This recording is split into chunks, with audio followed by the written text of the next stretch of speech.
we could get you on this live. Friday night live, 7:30 on a Friday night. Woohoo! What are you still doing here? Woohoo! Caring for my patients. Such a mean boss. All right, we're talking about running assessments, part 2. There was some variables I mentioned in the last video that I wanted to go over that we look at in a run assessment.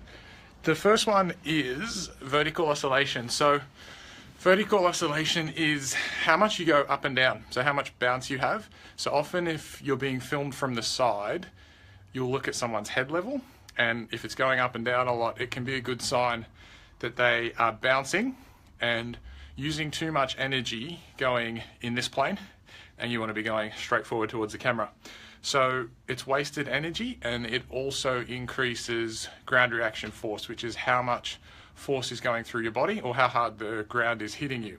So what's really cool is when we change a few variables, and usually cadence is one of those, the vertical oscillation can drop anywhere between 10 and 30%. And that's a huge number, particularly over a half or a full marathon. You multiply that by how many steps you take in a half or a full marathon, and you're becoming a much more efficient runner, and you're hitting the ground less hard. So that's what I mean when I'm talking about vertical oscillation, and that will usually reduce when you lift your cadence.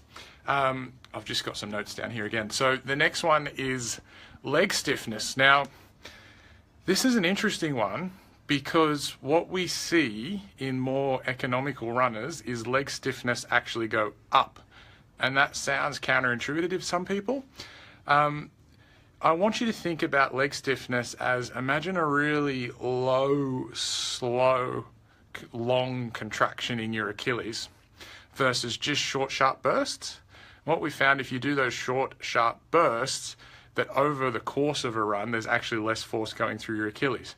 So what we see when we increase someone's cadence, and in more economical runners, is leg stiffness actually increases.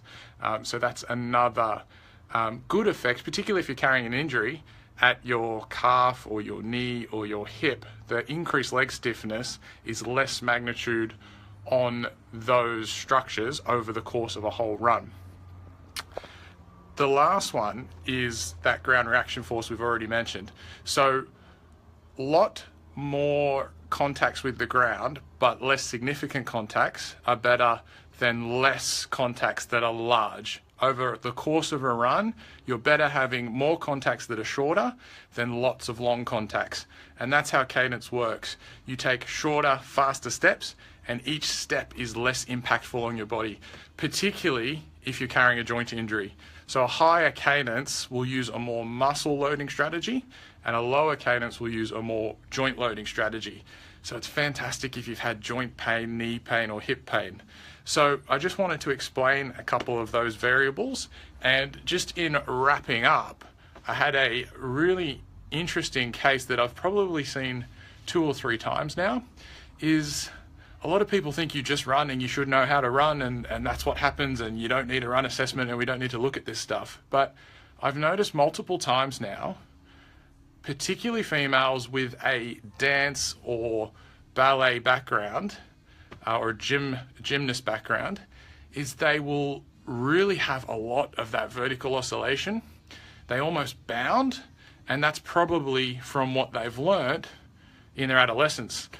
So it's amazing to see how those skills have translated to running. And I see these dancers who are actually very good runners. They run very good splits, but they're landing on their toes, and they've got this huge up and down.